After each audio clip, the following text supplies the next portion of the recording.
Welcome to a football show Thursday edition. That is Nick Suss and Paul Kuharsky on this football jump. This is the jumbo package on the football show, brought to you by Sinkers Beverages and, of course, Shotgun Willie's Barbecue. My name is Braden Gall. Always good to see you, boys. Good morning. How are you? Hello. I'm here. Paul's here. We're all here. Good morning. Doing well. Did we enjoy watching football practice? Yes.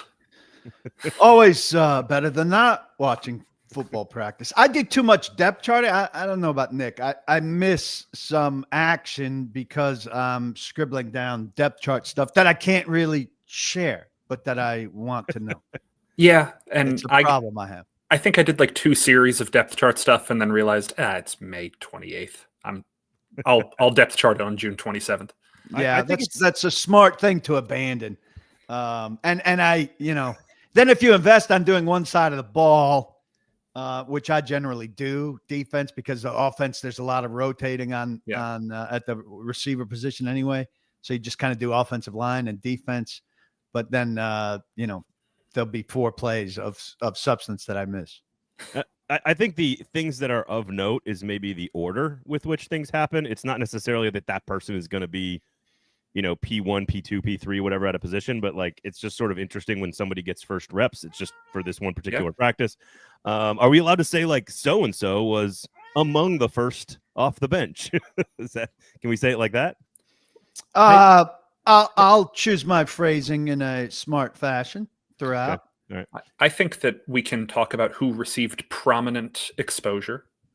If we don't put an ordinal number on it, I think we're good. Yeah. I'll say so and so ranked better than I expected. Yeah. There you go. Gabe Judy Lolly.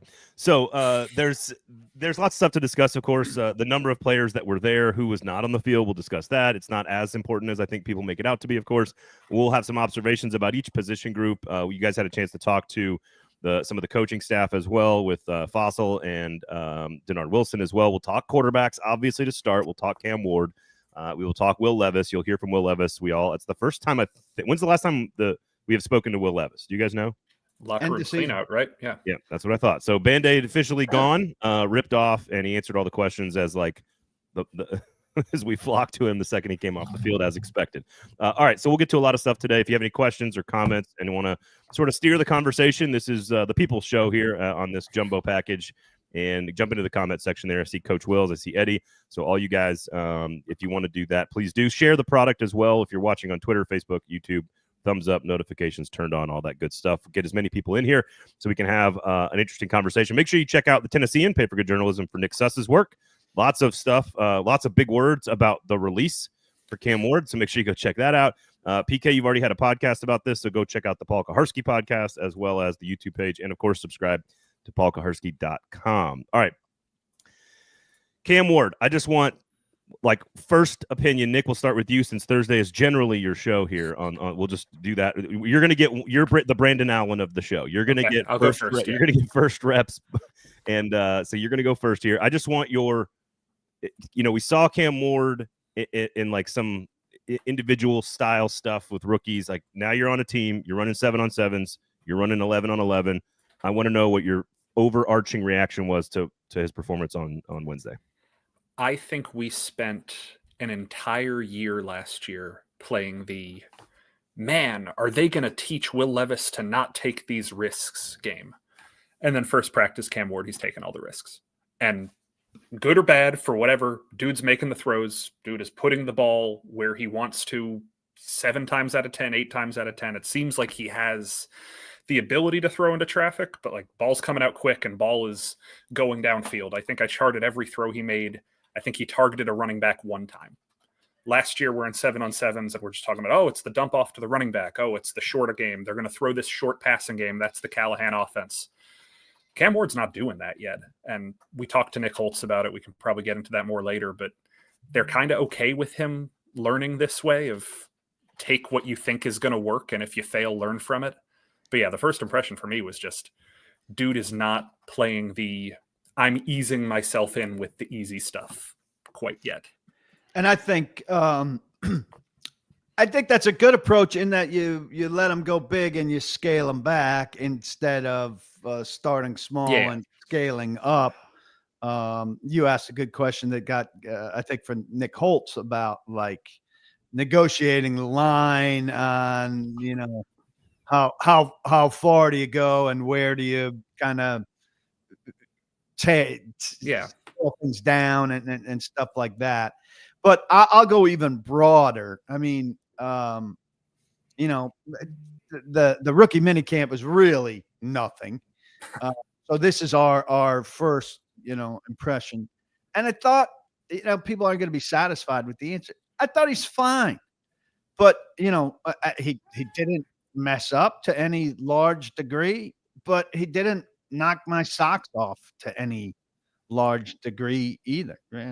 So I didn't look out there and go, whoa, this is a rookie quarterback who's really stumbling along to find his way. But I wasn't like, whoa, here comes Mr. Magic either.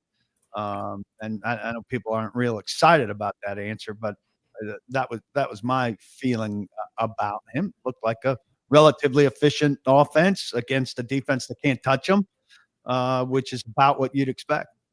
Yeah. Is this a Tim Boyle pod, says Coach Wills? No. So we're saying we should pencil in Brandon Allen. I love all the jokes right away. Brandon Allen at QB1. I need the quarterback chart. I'll give it to you. Cam Ward 1, Will Levis 2. Everyone else, no idea where they'll be in October. Was my question ridiculous, Nick? So Brandon Allen had the bulk of the one work in the meat of practice. And really, I ask it to get it on the record so that we could say that Brandon Allen had the bulk of the one work during practice. But I asked Nick Holtz, I said, you conveniently put Brandon Allen snaps at the beginning in order to avoid a conversation about Levis versus Ward, right? And he was kind of funny about it, but he also said, no, but yes, right? Sounds like Nick Holtz. And we were told, let's not read too much into the rotation. Can we read too much into the reps? Because the reps were 2-to-1 Cam Ward to everybody else. Like it was an even 50-50 Cam rep, everybody else rep. Yeah. It doesn't matter who was going first. Cam is the one who has the most learning to do. Yeah, they carved them up and placed them differently. Yeah, is all they did. And I mean, honestly, I already think this 2 minutes is too much time on it. But I think people are already learning some of the reporter tricks there, PK. I think that's good. All right, so I want to react to a couple things you said, and then I'll give you mine. Number one, I'm curious because I don't think he took a shot more than 20, 25 yards down the field. Maybe he did throw into the middle of the field, but there's one. You said risk, Nick, is sort of the theme that sort of defined sort of the two different conversations from camp to camp. And it's funny, like, is it risk from Cam Ward yesterday, or was it accuracy and processing? And I think that's a real tough thing because he wasn't just throwing it deep all the time. Like that's not what he was doing. He was hitting Gunnar Helm on a slot drag. He was hitting a smash route. I mean, he's throwing the ball into tougher windows. Yeah, for sure. But if that's what the play was calling for, then he's doing what he's supposed to do. Yeah, and you can call that processing, but I'll point out two plays. One of them the Titans posted on social media, so you can go see the Gunnar Helm play we're alluding to, where he throws over a linebacker between a safety. He is trying to fit into a tight window. That was the first play of 7-on-7. So that was how he introduced himself to us against veterans, and that one's good throw, tight window, whatever. The one that sticks out to me is the throw to Jaquan Jackson on the rollout, where he's going to his right, and he's fading toward the sideline, and then he notices Jaquan Jackson in the middle of the field, pauses him, directs him where to go, throws across his body back into the middle of the field, which is the one thing every quarterback is taught to never under any circumstances do, hits Jaquan Jackson right in the hands. Jaquan dropped the ball, but he did have to dive. He did have to dive a little bit, so it wasn't it wasn't like a standing. He leaned back. He didn't. I agree. He should have caught it. I'm just saying it wasn't like he's incredibly catchable ball through. Fair enough. And so whether you want to call that what the heck are you doing decision making, or he processed that ball and put it in a place he was confident he can put it, that's the line we're going to be talking about with Cam Ward for years of, is this a smart decision because it's a smart decision, or was it a good play made on a bad decision? We don't know yet. Yeah, and NFL players, NFL defense, game time, you never know. I agree. But your thought, PK, which is sort of like that he wasn't great, he was fine, he wasn't bad. I think not being bad is the thing that's good. Sure. Like the fact that he looked comfortable, the fact that he was, and honestly, Nick, that's one of the plays that stands out to me. They also posted what I thought was one of the more interesting throws on the same reel as the Gunnar Helm throw, which is the deep smash route to Ayu Manor on the back, not a perfect throw, but the right read because he was open, and he put it in a place high and outside where only his receiver could catch it, and Ayu Manor made a great play. He made a really good catch on the sideline.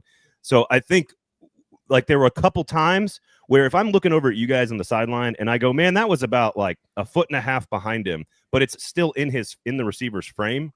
If that's the problems we're having with Cam Ward, that's a good sign for the Tennessee Titans fans who are, you can't expect magic out of the box. But, and I think you kind of put this, I think this was in your story, Nick. Like Will Levis just looks like he's working so hard at everything. All the time. It doesn't matter if he's rolling out. It doesn't matter if he's handing the ball off, taking a step. Like everything looks so like such a struggle sometimes. And that's something that maybe we didn't, realize how bad it was when watching it, because Cam Ward is the opposite. Everything there's nobody that was making it look easy when Levis was in charge. Right. Everything is so effortless. The release, the footwork, and we talked about this yesterday. It's going to drive some fans nuts when he makes a mistake and has no reaction to that. But what you want, and I'm a Knicks fan. I think he reminds me of Jalen Brunson from when Jalen Brunson has no stoicism at all times. Doesn't matter if his team's up by 10, down by 10. He's out there with no emotion doing the thing. And I think that's a really good sign for makeup of a player going into a rookie season where you're going to have some struggles. You're going to make mistakes. You might be too risky. But that play you're talking about, Nick, he is in control of it all. Yeah. And it may have been the wrong decision, but he was in control of it all, and even the rollout was under control. The release is under control. Everything is under control. The fumble snap was bad, but the demeanor is as much of what stood out to me as much as the quick release did. Yeah, we were talking about it yesterday. If everything works for Cam Ward, if everything turns out and he is as good as the Titans want him to be, the athlete they'll get compared to is Ken Griffey Jr. Just that effortless cool, that ability to just be like, I'm in command. I know what I'm doing. I'm not trying. That's the best case scenario for him. And none of this means he's going to be good or going to be successful. But I think the fact that he knew where to go with the football and was decisive with it and generally really accurate, I think that the fact that he didn't look out of place, to your point, PK, he was fine. Didn't look out of place, didn't look overwhelmed, didn't look like there was anything that was too hard for him to handle. It's as much as you can get out of one OTA. Like you can't take too much from it, but it's all the stuff you wanted to see, I feel like. So I think it was a pretty good day for Cam Ward. And I think he had like one incompletion in his first like 7 throws in his first 2 7-on-7. So, completing passes not to running backs, also good, right? Let's also remember completion percentage in 7-on-7. If it's not 90%, it's bad. Like, I hear you. You complete everything in 7-on-7. I hear you. All right. What else? Here's the other thing I'm going to add to and this is kind of a piggybacking, but I thought it was interesting, and I noticed this on the rollout that you're talking about, Nick, which is how you throttle your speed on a rollout. Again, Levis looks like he is in 5th or 6th gear as fast as possible at all times, right? And a great quarterback scrambling to extend a play, it's quick off the line. Imagine a funny car coming off the line real fast, and then it's throttling back to be under control. Like you have to kind of feather the throttle on a quarterback scramble like that, and he gets out of the pocket quickly, and then he slowed down and scanned the field, and that's what you want to see. Again, it's under control, sort of knowing how to play the position with like some instinct, as opposed to maybe it all being forced. I think you're being a little unfair there. Because Unfair it depends on who's coming at you and from where. And you're looking at a Levis body of work where he's got people flying at him because you got a ridiculous offensive line and not giving him protection. And yesterday you're looking at no rush or a rush of guys who aren't allowed to be anywhere near him. I just mean he's like that in college too. Like he's, Sure. But if we're playing the in fairness game, we were spending so much time talking about the release quickness of Cam Ward. I got curious. So I slowed down the 3 throws they put out on Titan social media to a per frame basis to see how many frames it took him to get rid of the ball. And it was 22, 24, 24 on those 3 frames. Would you tell everybody how many frames are in a second? 24 frames in a second. So it's a little bit less than a second per throw. And then I went and found a tweet that their video quality. This also says their video quality is very high. Very high. And so then I went out and found a video the Titans put out on this day last year of Will Levis throwing 4 passes, and his frame rate was like 25, 24, 22, 24. For as much as we're fixating on this quick Cam Ward release, it's just a lower release. It's really not that much quicker than what Levis has. Most quarterbacks get the ball out in a second. Yeah, well, Cam Ward has a quick release. There's no doubt about that. Yeah. But what we were writing last year is about Will Levis's quick release. Yeah. Because Will Levis also has a quick release. So if we're looking to differentiate the two, quick release is not the area to do. Yeah. Yeah, no, I agree with that. 24 frames, great Jason Isbell song about specifically how many frames are in a second. All right, Sinkers Beverages, Shotgun Willie's Barbecue, of course. Make sure you check out our 2 great local amazing sponsors, Sinkers Beverages. Search Uber Eats this weekend if you like to have that booze delivered directly to your house, because that is the smart way to consume booze. Search Uber Eats for Sinkers Beverages and have that booze delivered directly to your house. They will drive so that you can drink over the weekend. I drove past Sinkers Beverages on Monday. We are in preliminary stages of shopping for an automobile, as hard as this is for me to believe, for my son, who is not too far away from turning 16. That is terrifying. And we were over at some dealerships. I'm a CarMax guy. My wife and I bought cars from CarMax. Free shout out for the whole time we've known each other. But when you're getting down into the price ranges that we're getting down into, CarMax is not an option. And is it 4 figures? I was actually well, right at the verge of 5 figures anyway. I was hoping for 3. And well, there's a great song by a band I love called the Bottle Rockets. It's called $1,000 Car, which is about how and even if you round it up for the times, it's about how every teenager should drive a car that's worth less than $1,000 for at least like a year or something, like half a year, just something. They have to have the experience of the struggle. At any rate, we're driving and I go, hey, that's Sinkers over there. They sponsored my Monday podcast. And if you want to even out the stories, proof that my beloved wife does not watch the show, we were driving through East Nashville the other day, and she points out a store and says, what's that SGW place? That's Shotgun Willie's Barbecue. You should have stopped to eat immediately. It was Sunday. So no, they were open, but it was probably too late. Sunday, too late. Paul, never too late. Never too late for Bristol. Paul, Sunday they're open from 11 a.m. to 3 p.m., but not Mondays and Tuesdays when you're on the show. Just Nick, he never says the hours on my edition of the show. Never. So I had no idea what time they were open. My viewers have no idea when it's open. They're open, guys. Go Wednesday through Sunday during the afternoon. 11 to 3 or until the meat is gone. That is correct. Here's my follow-up on your story, PK, which is how did the 16-year-old react when you're like, hey, that's my sponsor on my podcast? Oh, he's fine with it because he's the guy that brought me the hat. Remember, I brought in my better hat.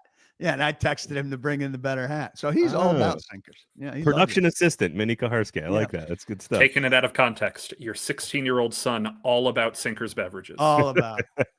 This guy is very much still in the anti-alcohol phase. May it last a long time. Are we giving permission to Titans fans to be excited about Cam Ward even more so than they already have been? Or are we just like, it was solid. It was solid. That's your be excited at your own risk. Man. Feel joy. Don't call him Patrick Mahomes, but feel joy. There you go. That's tempered expectations. I like that. All right.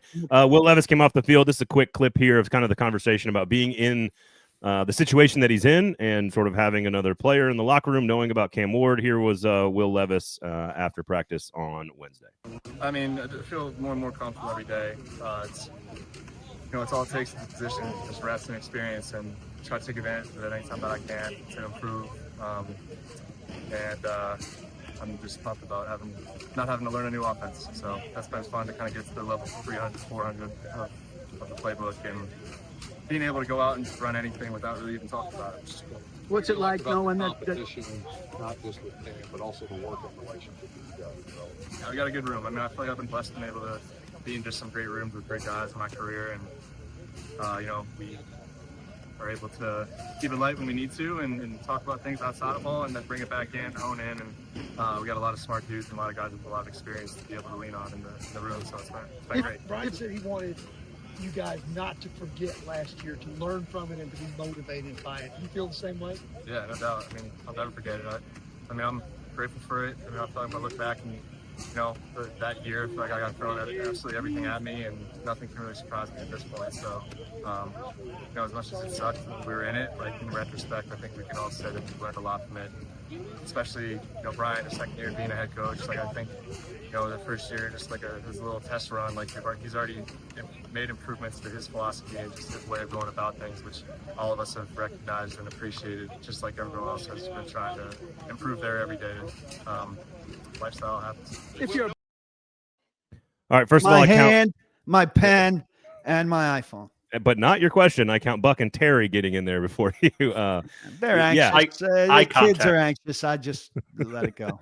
All right. So I thought the Brian Callahan commentary there was very interesting. But your first takeaways, both of you, from Will Levis and his entire sort of scrum availability on Wednesday after practice. Go ahead, Paul. I mean, I thought his comportment was fine, and he said all the right things. He's not hiding the fact that he's disappointed.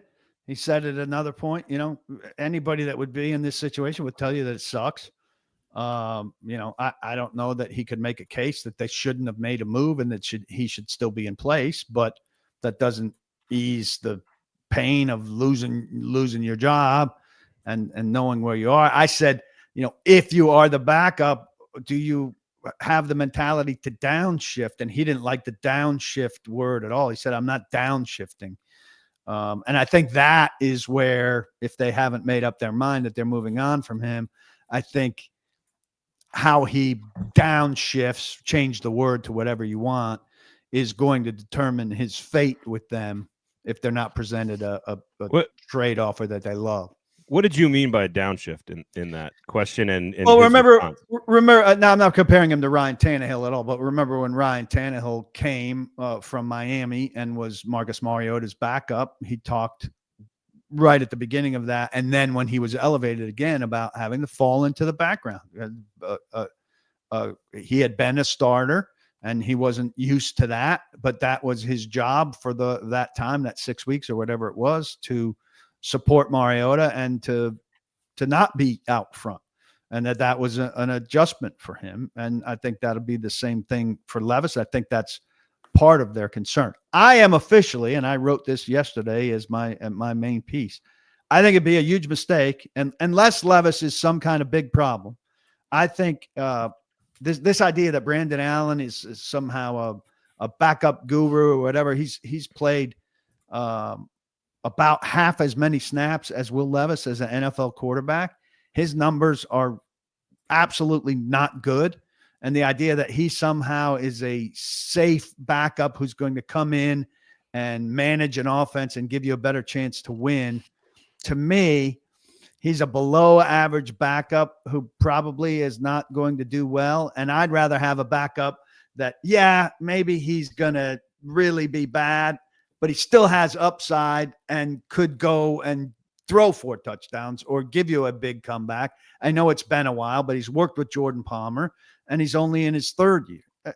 Brandon Allen has established what he is, and what he is not good. Yeah, and for the conversation about, unless Will Levis is a problem, Will has so much motivation to not be a problem right now, because theoretically, whenever he does get to leave the Titans, he's going to be a fringe starter. He needs a reputation. He needs to be the guy who proves, look, I'm going to play ball. I can lead a team. I did my job. I'm not going to be a cancer. So if you keep him around here, there's absolutely no reason he would tank it. He has too much of a future potentially to do that. I think that's really interesting. The two observations together are kind of paint the only picture in which so I agree. I think Will Levis, and I think I've said this since, I don't know, like the end of the season, he's clearly the most talented player on the team, not named Cam Ward, at that position. Like, it's not even close. And so either you're trading him in camp because some team is desperate and you get a nice return for him that's unexpected, or he's clearly your second best player at the position. Yeah. And I don't think that's really up for debate. The only thing that I find really interesting about Tannehill, your observation about this, PK, because you can't downshift all the way you go about your job. Like, you can't downshift. That's what he said. Right. Like you can't do that from like a study and a preparation and a planning and a grinding and, film study and working out and reps. Like you can't downshift any of that. You have to downshift the outward personality, right? Is kind of what you're talking about. And I find that interesting that maybe that's where unintentionally Levis has too much of something. It's not that he's intentionally, Nick, doing anything to ruin his reputation, but he's so passionate, and we know how passionate he is, that maybe that's what gets in the way. And you want a quarterback who's not an alpha, not to be disrespectful to Brandon Allen, but like not an alpha as your beta, right? Like, is that sure? But I guess my point, like, this is the main thing I was talking about. My big takeaway from this press conference, I think one of the comments Coach Wills has here addresses it. This whole thing of, he's talking like a quarterback. He's just coach speaking. That's not the Will we know. Like, if we're talking about a change, there were 2 times where Will was asked a question that he could have given an incendiary answer. And he geared up to give an incendiary answer. And he caught himself and he stopped. There were 2 different times that the tip of his tongue was out. And we knew it. There was one question I asked. There was one question John Glennon asked about. I think John's question was about the trade requests and the rumors. And he looked like he was dialing up to say something. And then he paused, collected himself, and said, "That's out of my control." There was something I asked along the lines of, what was it like watching the team pursue quarterbacks all off season? And he's talking about how it's hard and how he made peace with it. And then he takes about a 3-second pause in the middle of his answer. And this just ends with a deflated, "It's what it is." Like, he is collecting himself and gathering himself. Managing it. Isn't this, I'm the giant emotional firecracker type. Like, he is able to control his base instincts. Let's not. So he's already doing what we're saying he needs to do. Yeah. We don't need to paint him as every single moment of his life is like that play in the Jets game. Like, when he's off the field, he can control himself. That was a play. What phase is denial? Is that number 1 or 2? And he's like he's on to step 3 or 4 now in this process for the Titans quarterback job, basically, which again is a sign of maturity and growth. I'm not saying that in a negative way to poke at him or whatever. I think there are 2 paths. You could tell me if there's a third or a fourth. That what you see here, Cam Ward is a starting quarterback. Will Levis is the backup. The only other path is that he is of such value to someone who is desperate. They trade him in camp, and that's it. I don't know if there's another path here. Unless I do get the feeling that they would like to move him. So I think for whatever reason, he's got to change their mind, or the return has to be poor, but both of which I think are entirely possible. And I think the fan base it just can't come to terms. A large section of the fan base can't come to terms with the idea that he's the second best quarterback on the roster, because the sins that he's committed are bad, and they just don't want to be associated with that, which makes it maybe the second biggest, non-storyline to Xavier Restrepo. Yeah, Nick, go ahead. No, I was gonna ask you. I was gonna move on to Tim Boyle and ask you, Nick, if anybody else in the press corps, has anybody disliked Tim Boyle more than Paul Kuharsky? Oh yeah, not the person, by the way. No, the player. I haven't met him. Depends on what we count as in the press corps, because there's one guy who is technically embargoed from being in the press corps right now, who I believe dislikes Tim Boyle more than he does. Do I know him? Are you going to tell us? It's Sam. Oh, it's just does he count as being in the press corps? No, he's embargoed from the press corps. He left. A good term. I mean, I think you can make a legitimate case, and I'm sure some of these undrafted rookie free agents who we don't know from Adam right now are really bad, and I'd put Tim Boyle in the same basket with them. I mean, he's an awful, awful football player. The ball came out of his hand better than I thought it would.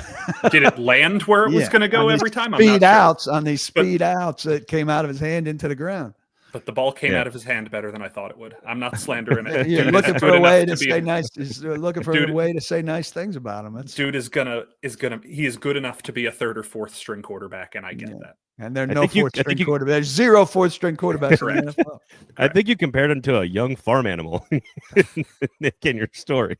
All right, quickly, the veterans. Paul, you kind of reported this. 90 out of 91 players were there. Jeffrey Simmons was the only one, of course. Tyler Lockett dealing with an injury. Zeitler not there. Sneed, Zeitler's there. Zeitler's being eased back in.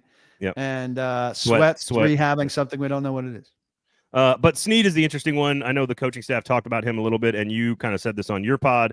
But let's go into quickly here. The observation, and this is not necessarily reading between the lines. It's sort of just reading the lines of what they're saying and how they're communicating about Legarius Sneed. He's rehabbing, but he also has the off the field thing. What did we take away, and what do fans need to know about Legarius Sneed's situation? Well, Brian Callahan first gave him credit, like he's a great compartmentalizer.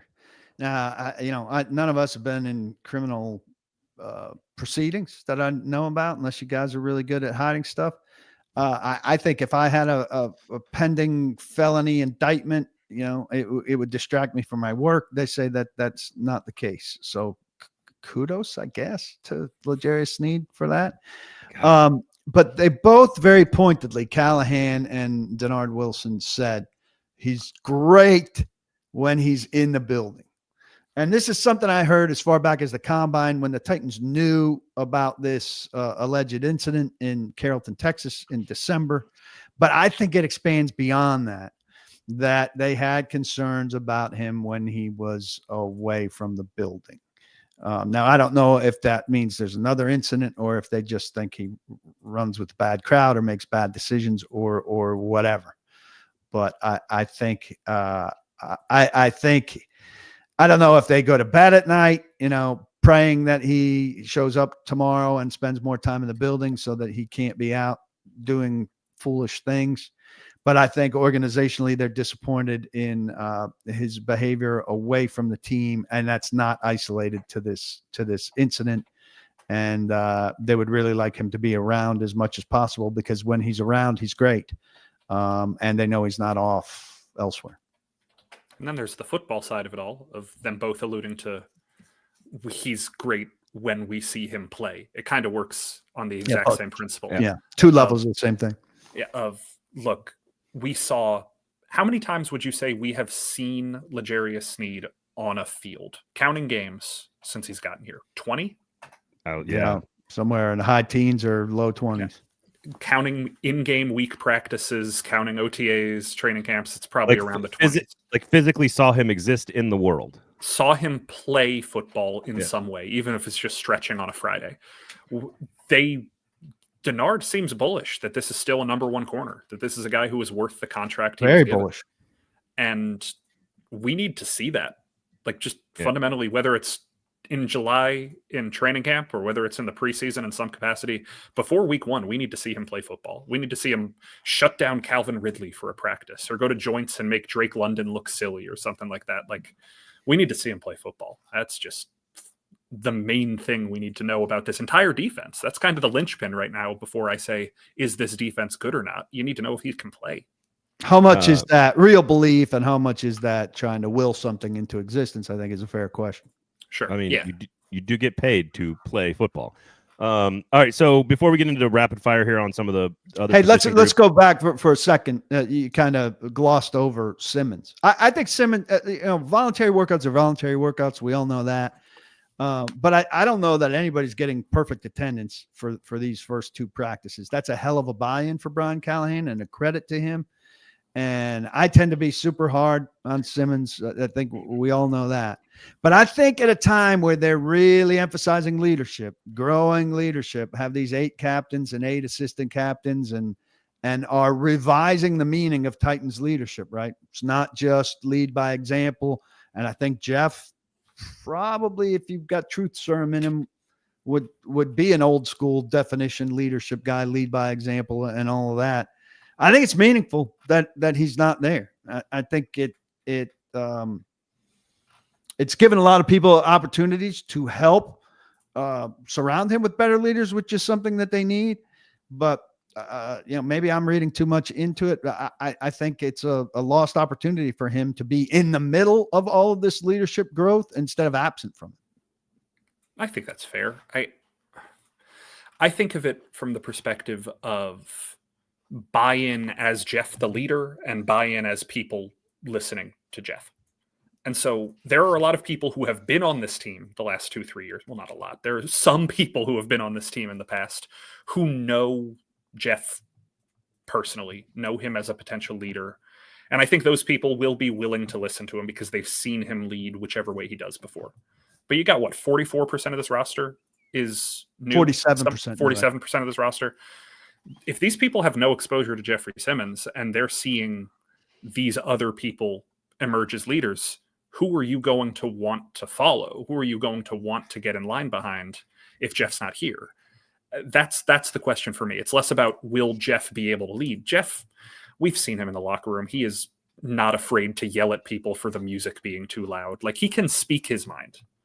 The question is who's going to listen if he's not there. And I'm not saying people won't. Yeah. I'm just saying that is the thing you're missing when you're not in the building. He's sacrificing some of that by not being there.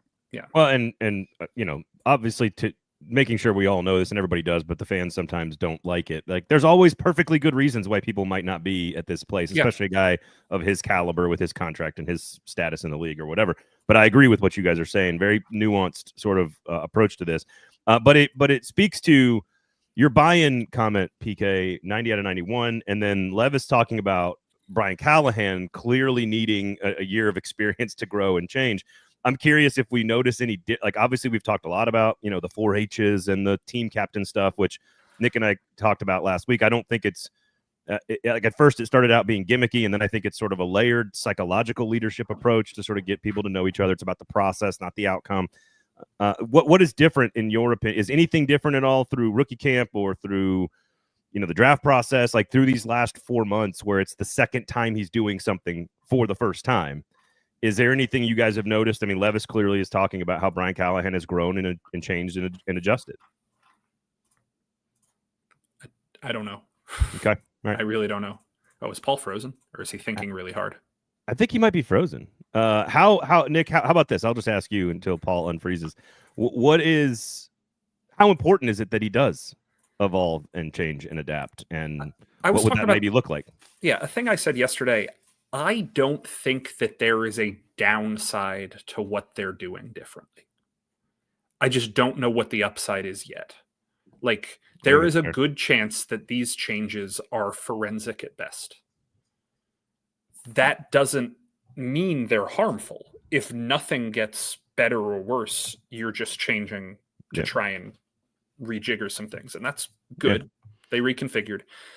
I won't be able to know whether these emphases on competition and camaraderie and focusing on the minor details that lead to big mistakes. I don't know if that focus is going to pay off, and we won't be able to see the payoff of that focus until much, much later. So with all of these changes where we're talking about the small things that lead to big things, which is probably the whole overarching emphasis, I don't know if that's going to matter. Like, I don't think it's bad. It can't be bad to tell people, hey, this is why fumbling snaps is bad. Like, that can't harm the team. But we won't know if any of this helps until September. So all of this, is it better? Is it worse? I don't know.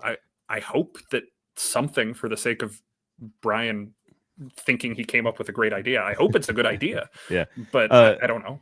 Paul, I don't know how much you heard, but basically, Levis talking about adaptation and changing, but from Callahan, you talking about getting the buy-in.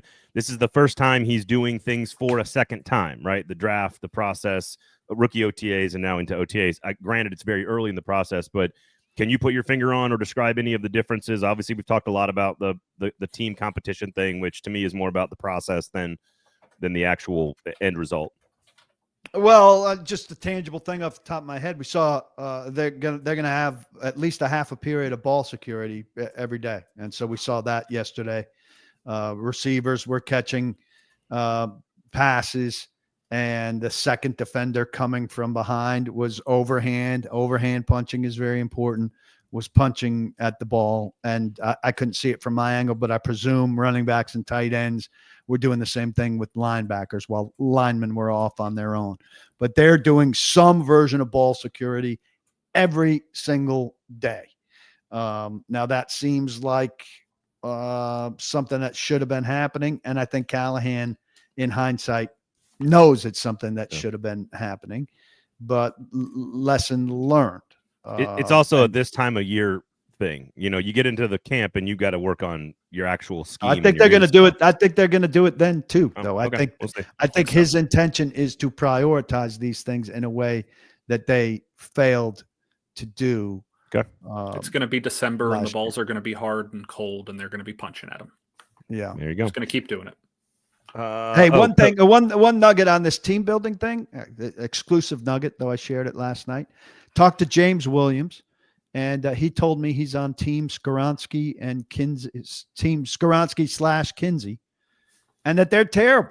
He thinks they're probably in 8th place out of 8 places, and they have a lot of ground to gain. Readout, offensive line not fixed. Okay.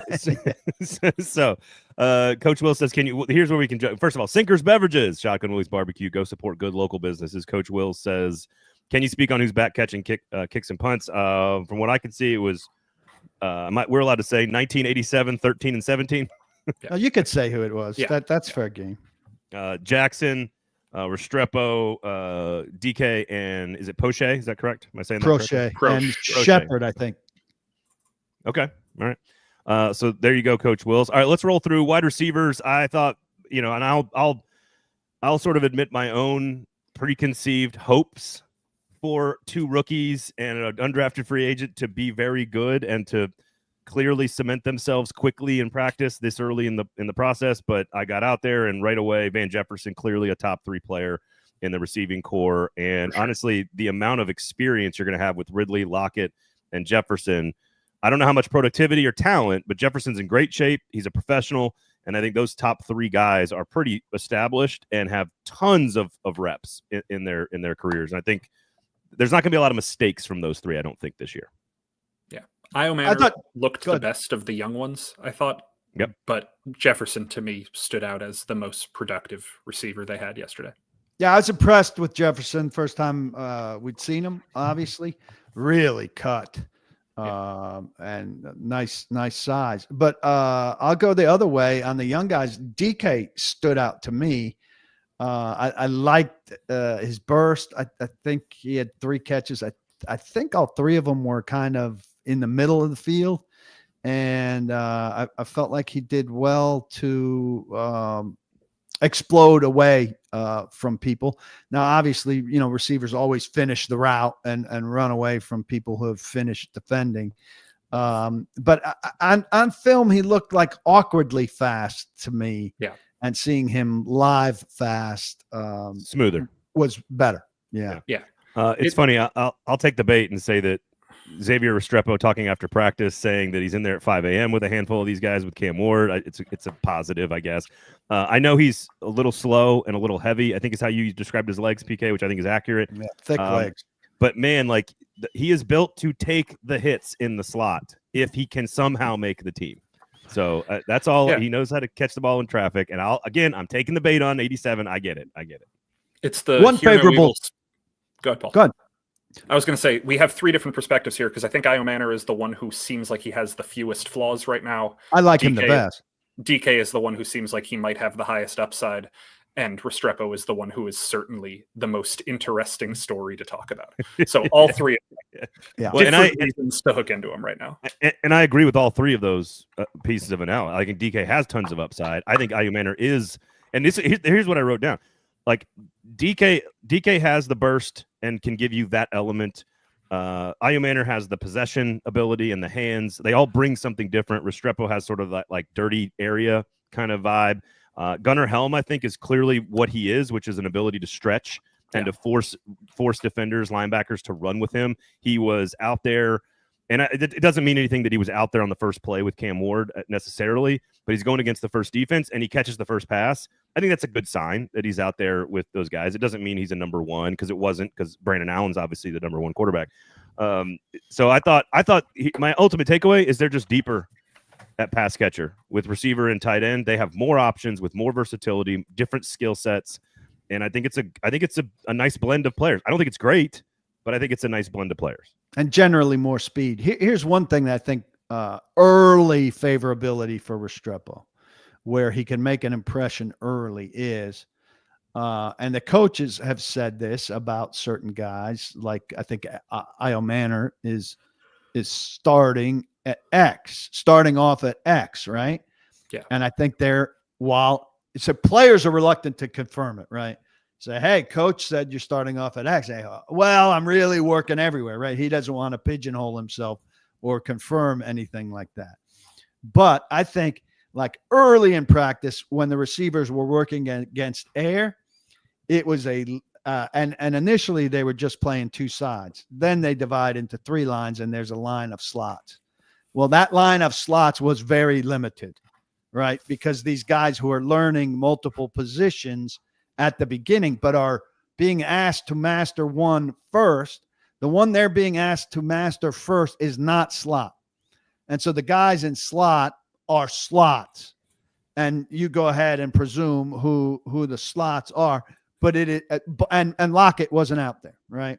So you take Lockett away from that, and who knows how long he'll have this hammy thing. But even with Lockett there, it's not a roster full of slots because what you're going to do is rotate a bunch of different guys through the slot. Ultimately, they're not doing that yet. So Restrepo can make an impression now working as a slot only because there aren't too many guys who are slot only. Therefore, he's getting a lot of slot reps.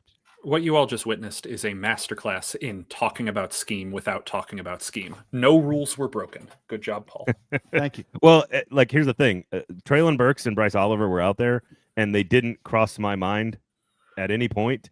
And I think that's sort of why I landed on, this is a much deeper, more diverse group of players, because there's years where, like, the injured former prospect is, like, the guy we have to talk about. And Traylon did go inside at a certain point, right? Yeah, I think he did. It's impressive that Traylon's out there at all. I think Nick asked that right away. Like, he's surprised by his timetable return. I certainly am. I think it's impressive. I don't think he was operating at 100% speed, and he looks a little heavy. I thought.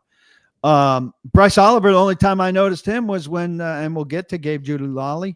Gabe Giulilali broke up a back shoulder pass to Oliver. The Oliver didn't seem to really turn to go back for. Yep. So I thought Oliver's one play of note was a minus. So defensive line real fast. You guys can comment on the coaching staff talking about specifically what they were looking for and getting bigger and stronger. Does that mean they want to go against the run? They were running more defensive linemen in the formation than maybe we expected. Sure. They were running a lot of different guys out there. Is there a Lorenzo Carter's new on the team. Jones is new on the team. You got a bunch of players that are new on the team. Femi Oladejo looks the part. If you want to just put a guy out there next to other defense, like, he is significantly larger than Arden Key from a strength and size standpoint. That's what you're looking for. Arden Key is out there as well. What do you guys make of their strategy and their sort of what their goals are with their defensive line?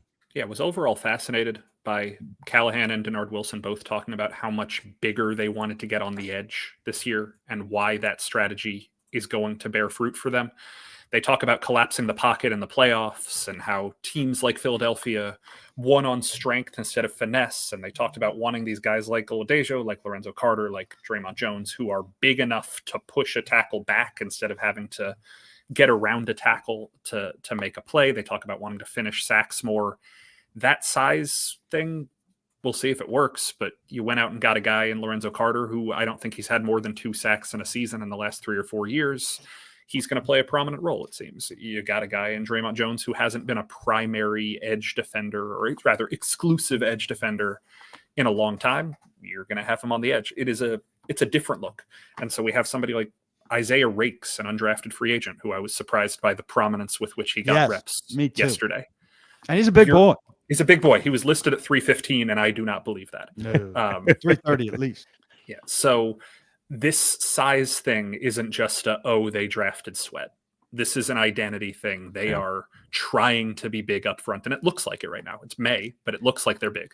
Yeah, Denard really emphasized the collapsing the pocket part of it. And look, I like what they said, and it makes sense what they said, but let's contextualize it. Sure. It's an easy conversation. It's an easy point of emphasis to have when you don't have access to any bendy edges. And a bendy edge, if you have access to Myles Garrett, guess what? He'll get to the pocket pretty fast. Those edge guys who burn the edge, they get to the pocket pretty fast. You know why? They're beating one guy, and they're there very fast. they talked, and this goes back to Vrabel too, who's talking about, well, it's a much more direct line to the quarterback, and the league is evolving to pushing up the middle as a big pass rush move. Well, yeah, with Aaron Donald, they are. With Jeffrey Simmons at his best, they are, but that comes in combination with something coming off the edge. And so if they're saying, well, we want a bigger edge because he can manhandle a guy and get to the quarterback quicker. Well, I'm not buying the bigger edge manhandling a guy is getting to the quarterback quicker than a guy who's just running past the edge. I think the guy who's running past the edge is faster. And I think this is a misread of the whole Eagles situation too, because sure, they were collapsing the pocket, but also Nolan Smith weighs 220 pounds? Right. Like they have a bendy fast guy off the edge, right. They've and got everything. the pocket. Right, yeah. Everything. Yeah. Yep. And this ties in. Let's go a little further. I thought Denard Wilson was fascinating, and this was not a question that was asked to him. He was talking about the inside linebackers, and then he referred back to a question I had asked about corner depth and these undrafted free agents that they paid good money to, and then he went all the way to, we're building this thing bottom up. And depth was a big problem for us. Well, they're building it bottom up because the roster's so bad. No good team, but the Ravens are not saying, hey, we're building our roster bottom up. And the Titans shouldn't be building their – I'm not begrudging Denard Wilson. I thought it was an informative answer. But the Titans, I think, are building top down. They just don't have the resources. And bottom up at the same time because it's the middle that is where the problem is. It's Cam. Cam Ward is the top build, and that's it. And then it's bottom up from there on out. Well, Femi should be there. Sure. We have questions about that. And bottom up, I agree there. But when you're going top down and bottom up, you're missing that bendy edge. Yeah, bendy edges. You're not finding a lot of great bendy edges who are burning people in the fourth round. I do want to, like Sam asked about Femi compared to Key. I do think he is bigger, more explosive, and more malleable, more of the bendy type of player they're talking about. We just don't know what he looks like, and we don't know what he looks like at that position. He's not really done it yet. So no, if you want to play the remembering some dudes game, I was talking to a coach at UCLA who used to coach in the NFL, and he told me that Femi reminds him most of Bertram Berry. You guys remember Bertrand Berry, the 1 or 2 time Pro Bowl, All-Pro defensive end for the Cardinals in the mid-aughts. Another linebacker converted to defensive end who had to take 2 or 3 years as a pro to learn how to play the position before. That is kind of the projection that I see. If that's the career course, are you happy with that at 58? You get 2 or 3 52. Pro Bowls and an all-pro team and a guy who had, I think, 3 10-sack seasons. Yeah, probably. You probably take that at 52. Yeah, but it follows your not a track. number 1. But yeah, it follows your track of like 6, 6, 8, 8, 8. Yeah, as opposed to an attempt to get an 8, 8, 8, 8. Yeah. Well, and again, those guys, as Eddie says, bendy edge 2026 first rounder, LOL. Like. Oh yeah, 52 overall is where you get 6, 6, 8, 8, 8 guys. Like you don't get 9, 9, 9 guys at 52 overall at that position. But again, just to reiterate, that's the frustrating thing about this team. It goes into next year's draft with the top needs being a bendy pass rushing edge and probably a wide receiver. And those were the 2 biggest. Those were the 2 biggest needs outside a quarterback in this draft. They're going to need a corner. I agree with you, Nick. So here's the follow up though. If you go Jones, Sebastian Joseph Day, Simmons, Sweat, Carter with some more depth at those positions, like that's a pretty substantial group of dudes. Like there's a lot of dude on that defensive line, especially if they're going to run a 5-man front, which is very unusual. I don't imagine they do that very often. If you run a 5-man front, you only need 1 inside linebacker. Yeah, which leads me to my next question real fast. Well, this is another thing that they're setting the edge and they're playing a lot better run defense. There you go. Cody Barton was hired to be a starting inside linebacker. Question mark after that? Absolutely. And I will say Denard Wilson, in mentioning guys, mentioned Cedric Gray, and he mentioned James Williams. He did not mention Otis Reese. He then mentioned who was the third guy? He mentioned the Vanderbilt guy, maybe Orgy. I think it might have been Anthony Orgy. Yeah. No, I was pleasantly surprised to see Cedric Gray play football. Agree. I do think him and Williams clearly have the most talent and the most upside, and what they're going to be given is opportunity to earn the spot, because those two guys have more ability. Just like, oh God, what were we talking about there? You have to give the guys with the most investment and the most talent the opportunity to perform, and I think those two guys, they've got to find out what they are. And they want to see him in Pats. They said the physicality of it is a big deal. Yeah.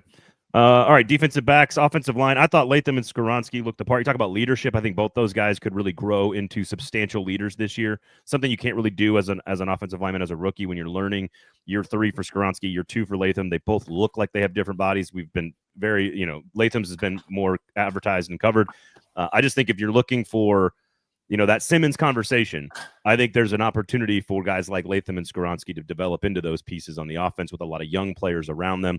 I thought Slater looked the part of a center. I talked to some folks that think he's going to be a center, and I think, sawed off short, but real stocky, bull in a china shop type of guy. He's not a starting piece, but I think that's where they want him to be, is at center. So any thoughts on defensive back, offensive line, linebacker, anything else you guys want to add here? Joey Sly has a big leg. The ball comes off his foot faster than I've seen in camp in a long time for them. I don't know how good he's going to be. Guys, you can wrap up here. Empty the notebook, as it were. I'm ready for defensive back talk. I took note of Jamari Harris placement. And he's one of those corners. I keep talking about these guys who got money. He got money. And his situation in terms of placement struck me. I'd keep an eye on him. Yeah, I was going to circle him out. And you mentioned special teams. Just in general, the conversations with Fossil yesterday, I think that it is going to be a different kind of emphasis on special teams. I do not think that they are going to be as linear about this is what we do. I think it's going to be much more of a plan toward let's figure out what we're good at and do that. And I think that is probably a welcome transition for some of the players here. We talked, Nick and I don't know who we were with, about just the quality of and the willingness of Callahan, Holtz, Wilson, Fassel as a 4-pack. I mean, we were going back to Fisher, Heimerdinger, Schwartz / Greg Williams. That's how far back you have to go. That's a long way, yeah. To find as good, as willing people to talk you through stuff and to help you with stories. We are in a golden age right now in terms of quotability and information, which is fantastic. Do you guys, when you say, sort of like, is special teams being like agents of chaos in a good way? Is that maybe a fun way to think about it? But again, I mean that as a positive, not a negative. Yeah, it was really interesting to hear Fossil talk about, I don't care if a guy's slow. I don't care if a guy's too big. I don't care about this. I'm going to find the positive with him. I don't know how that works. I am not a special teams coach, but it was very, very interesting to hear that his philosophy is I don't have one. And he's had a lot of success without having a concrete philosophy. All right, what do you guys? And upstairs is going to help him, right? Upstairs did not help. I mean, Colt Anderson was not a good coach, but upstairs didn't do him any favors last year.